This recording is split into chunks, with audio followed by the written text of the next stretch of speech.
আমাদের ১ নম্বর বিধানসভা কেন্দ্র সিমনা। আজকে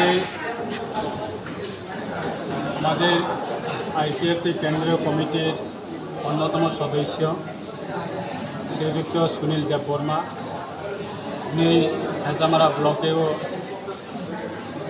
বিএসসি চেয়ারম্যান, ওনার নেতৃত্বে এবং আমাদের সিমনা বিধানসভা কেন্দ্রের আমাদের আইপিএফটির বিভাগীয় কমিটি অন্যান্য আমাদের নেতৃবৃন্দের উদ্যোগে আজকে প্রায় 84 পরিবারের 271 ভোটার তারা নতুনভাবে আমাদের পার্টি আইপিএফটি দলে তারা সামিল হয়েছে।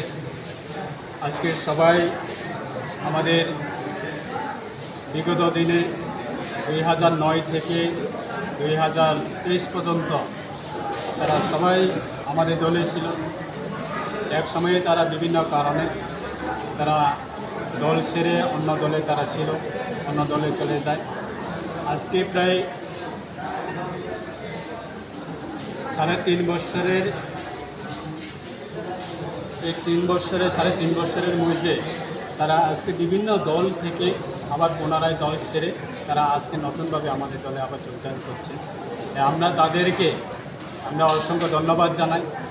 শুধু আমাদের এই সিমনা বিভাগীয় কমিটিতে আজকে যোগদান হচ্ছে সেটা না, সারা রাজ্যের ক্ষেত্রে আমাদের দলে বিভিন্ন বিভাগীয় কমিটির পক্ষ থেকেও প্রত্যেক দিনে কোনো না কোনো জায়গাতে আমাদের দলে নতুনভাবে যোগদান করছে।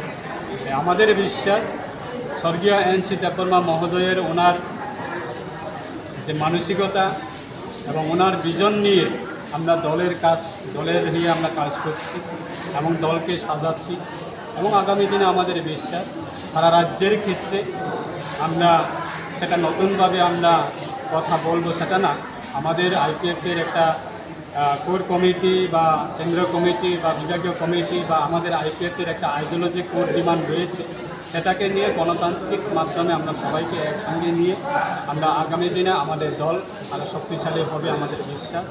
কোনো সময়ে আমাদের দাবি দাবা নিয়ে আমরা বিভিন্ন সময়ে আমরা মেমোরেন্ডামও আমরা সাবমিট করেছি।